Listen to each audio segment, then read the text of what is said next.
right to file for bankruptcy was carved into the Constitution in Article 1, Section 8. Congress shall pass all laws with respect to bankruptcy.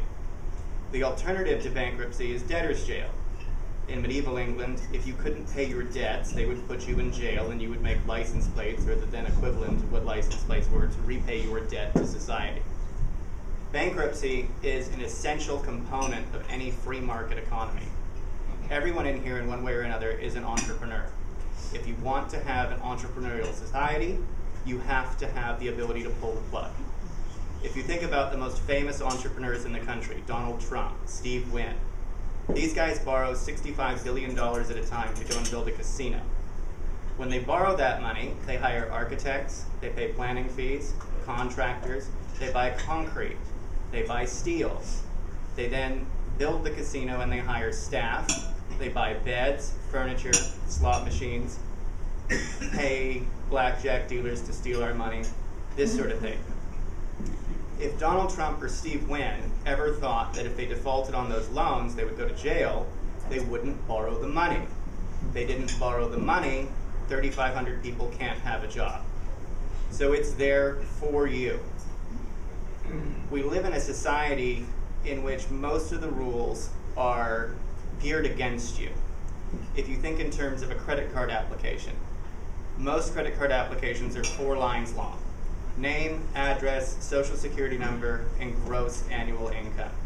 You apply for the credit card, and the credit card gives you a credit card company gives you a credit card with a limit at a very low interest rate. But the credit card company knows what your gross annual income is, and they're able to work out what your gross monthly income is and your net monthly income. And your credit card limit is always going to be in excess of your whole monthly income. And they track your spending. All of a sudden, something comes up in life, an accident, a dog gets sick, and you have to go over the amount that you would normally be able to pay off at the end of the month. The credit card company knows this, and as soon as they see you do that, that's when they bump you from your 2% to your 15% to your 20% to your 29.99%. Now in California, any interest rate charged over 10% is deemed usurious. That means it's illegal. In Roman times, in ancient Rome, if you were someone who was lending money and charging a usurious interest rate, they would cut your hands off. Unfortunately, we are a much more forgiving society. As I said, this is illegal in California, but this is why your credit card companies are setting up in Delaware, South and North Dakota, because these states do not have usury laws, and so they can get away with charging these interest rates. I'm going to talk a little bit now about the different chapters in bankruptcy, and then who can file, why they should file, and who cannot file. So the most common form of bankruptcy is Chapter 7. Chapter 7 is referred to most often as the fresh start. In order to qualify for Chapter 7, you have to be below median income. The current median income in San Diego County is $65,000 a year, but that is not the end of the analysis. From your income, whatever it may be, we are allowed to deduct medical expenses, contributions to term life insurance policies, any secured debt expenses. We have qualified people for Chapter 7 bankruptcy who make as much as $224,000 a year. A Chapter 7 bankruptcy case lasts anywhere between 90 and 120 days if all goes well. The petition is full of information with respect to your assets and liabilities, all contingent rights to money, including tax refunds. It's filed electronically with the bankruptcy court. 30 days after filing, you will appear at what is known as your 341A hearing. This is where the trustee from the U.S. Department of Justice and any of your creditors can ask you questions pertaining to the nature and location of assets.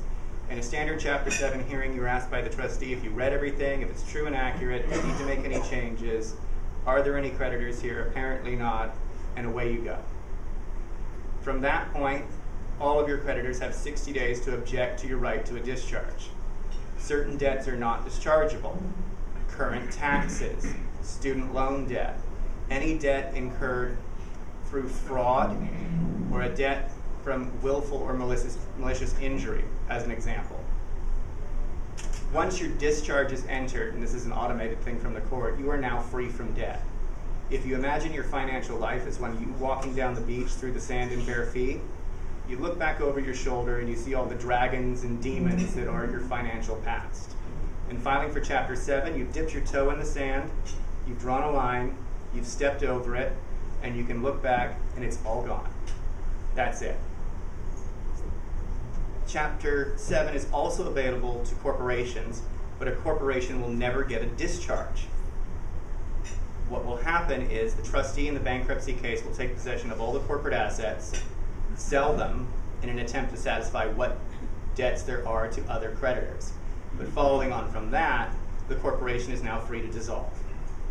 Chapter 13 in the last couple of years became a very popular form of bankruptcy. When the housing market crashed, people all over the country all of a sudden discovered that they owed hundreds of thousands of dollars more on their properties than they were worth. Chapter 13 is a reorganization. You put the debtor on a 60-month debt repayment plan, but there are certain mechanisms available in Chapter 13 which allow a debtor to just reduce their level of debt. The most common one that you may have heard of is lien stripping. So if we take the scenario of somebody who in 2005 paid $600,000 for a home. They did this with a first and second mortgage, $400,000 first, $200,000 second. The market crashes and all of a sudden this house is now worth $375,000. We get an appraisal done on the property to show this. We file a motion with the court to value the property. The court sees the appraisal. Creditors have the opportunity to object. 99% of the time, we win. And the court decides that the second mortgage is entirely unsecured. The bankruptcy court divides debt into three categories. It's a government entity and they like things in three branches, three types, So you've got secured debt, which is your standard mortgage, your car loan. You've got priority unsecured debt, which is taxes, alimony, child support, and then you have non-priority unsecured debt, which is your basic credit cards, the money you owe to bill, and all sorts of other junk. Once that second mortgage is deemed to be unsecured, they will be paid in a pro rata percentage equal to all other unsecured creditors. In a Chapter 13, it's a reorganization, as I said. We take the debtor's gross monthly income, net it out, deduct all expenses, and we're left with the debtor's DMI, disposable monthly income. That figure, whatever it may be, becomes the debtor's plan payment. A Chapter 13 plan is limited to 60 months. So if you make $15,000 a month and we deduct all of your expenses to the tune of $14,900 and you have $100 left over, that is your monthly plan payment. So we go back to that scenario with the $200,000 second. We have essentially $6,000 that's going to be paid into the plan over 60 months. It's going to be spread between all of the debtor's unsecured creditors.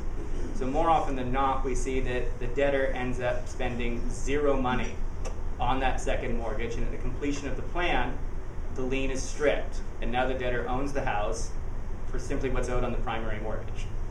That's it. A corporation cannot be a debtor in Chapter 13. The code requires that the debtor be an individual with regular monthly income. That can't be a corporation. Chapter 11 is generally designed for corporations, but because you have debt limits in Chapter 13, we're seeing a lot of consumers who are being pushed into Chapter 11. I myself will never put an individual into a Chapter 11. The code requires, just as it does in Chapter 13, that the debtor devote all spare income to repayment of the plan. But a Chapter 13 is limited to 60 months. A Chapter 11 has no limit. The only thing the code says is that the plan length may not be unreasonable. So if you put a consumer into Chapter 11, you're essentially setting them up for a term of indentured servitude which could last for 20, 30 years. In addition, all of the creditors of the consumer have a right to vote on the plan in Chapter 11, which is never really good. But the Chapter 11 does work for corporations who want to stay afloat, a corporation that went through a bad period, a corporation that had trouble collecting from a lot of clients or even vendors. They get behind to you, you get behind to everybody else, and now your creditors are coming after you saying, we're going to shut you down. The Chapter 11 is a good mechanism for reorganizing that debt in a way that the corporation can continue to operate without having to shut down. And it gives that debtor, the debtor in possession, control over the future of the company. You've heard of this mainly with airlines, and the reason that the airlines are filing is because Chapter 11 allows the debtor in possession to reject any executory contracts. The ones that the airlines are trying to get out of are all the union contracts with their employees. As I said at the beginning, bankruptcy is an essential component of any free market economy. My clients don't end up with a tattoo. There's no armband that they have to wear. There's no sign in front of their home. Everything that happens in the course of their case is between them, me, and the trustee. That's it. The only stigma you have to worry about in bankruptcy is the one that you put on it. The credit card companies, the banks, they're able to rent Congress to have rules structured in their favor. This is the only mechanism consumers have to protect themselves against that. That's what I do.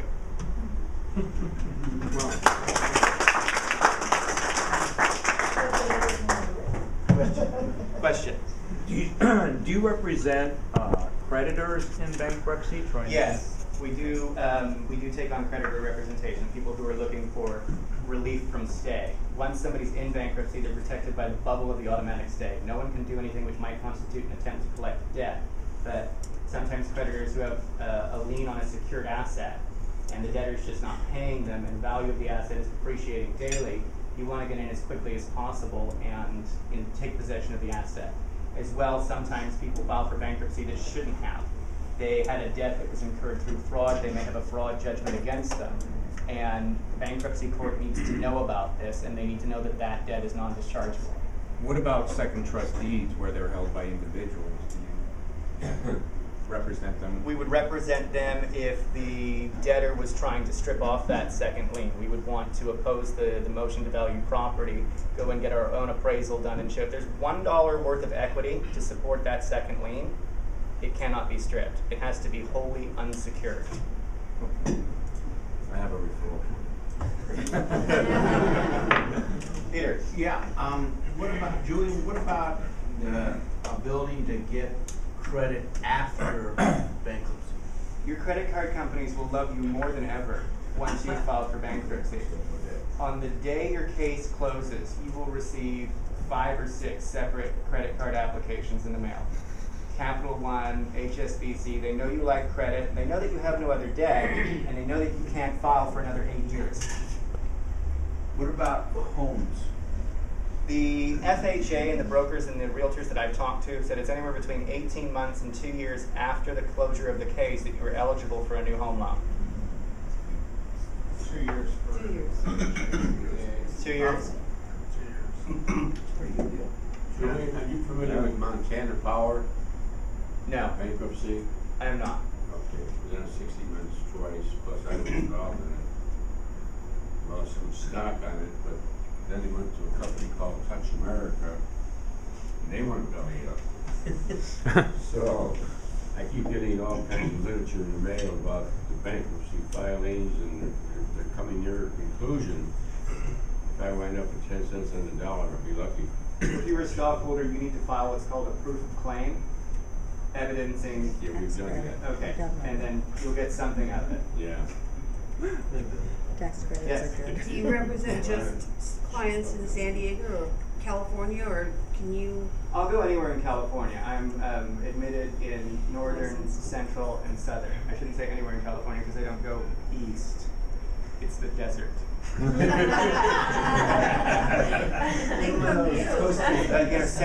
done San Francisco, we've done Santa Rosa. Well, the debtor has to file in the district in which they reside. Oh, So why would somebody go 13 rather than just go straight 7? Well, if you go back to that scenario with where they own the home, so we're talking about secured debt. A secured debt has 2 elements to it: the security interest and the obligation to pay. Chapter 7 will extinguish the obligation to pay, but the security interest remains on that second mortgage.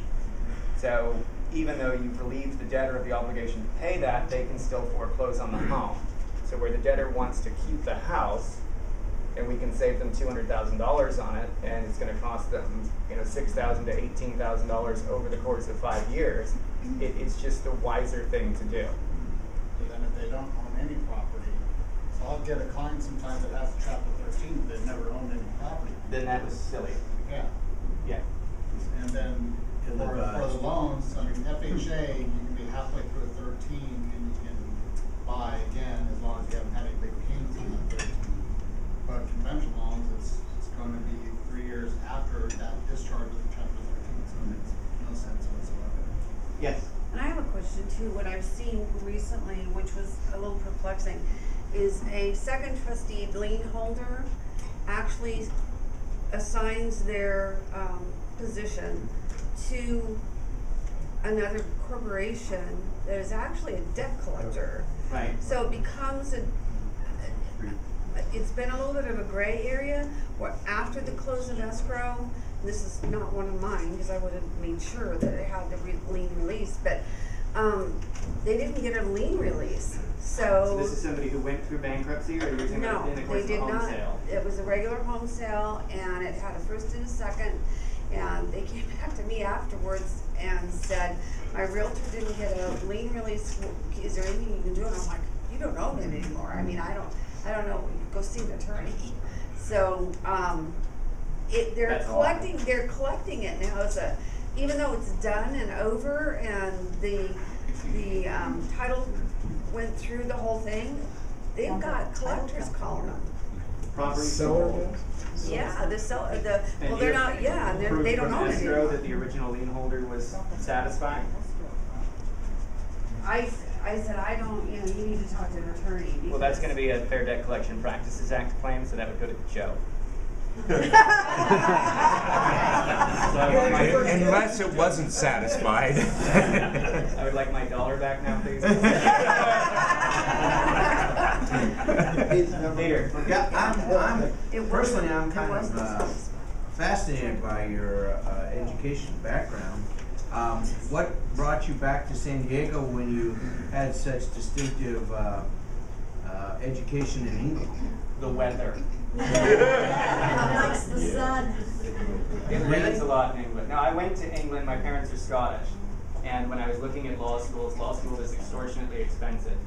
So, as a Scottish national, I was allowed to go to England on domestic student rates. So your average law student spends now $45,000, $46,000 a year for tuition to go to law school. My law degree was $9,000, and the firm that hired me out of law school in London reimbursed me that expense. They also paid for my first master's. Good. I just couldn't take the rain anymore. Yeah. Raphael.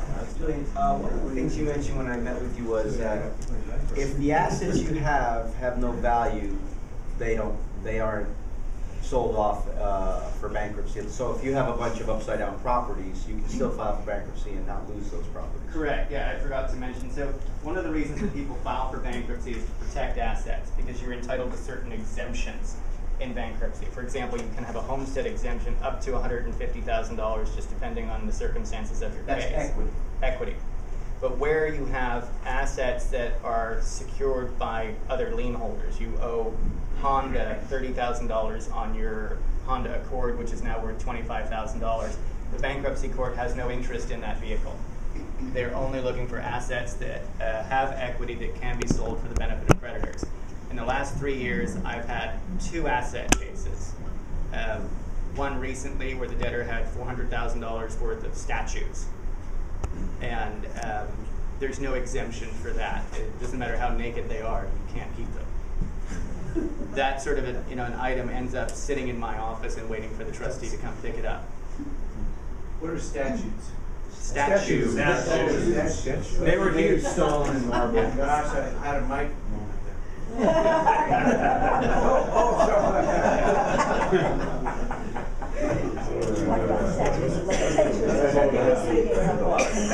Senator, Ortho Mattress has gone bankrupt like 4 times that I can remember.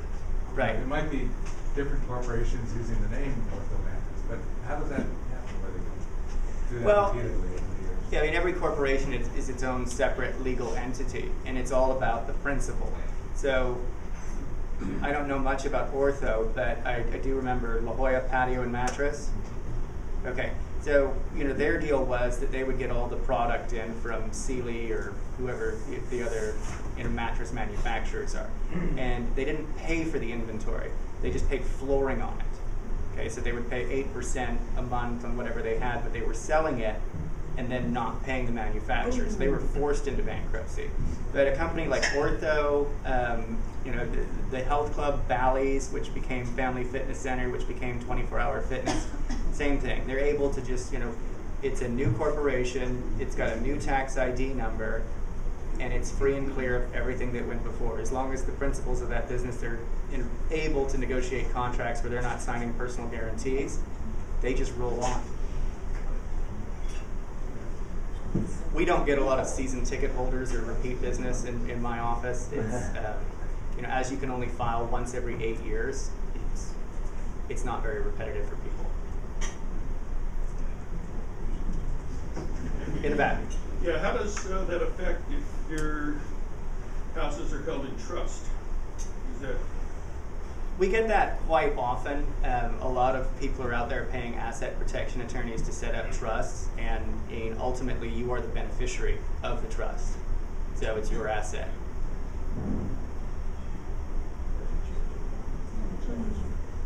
Good. Great. Thanks for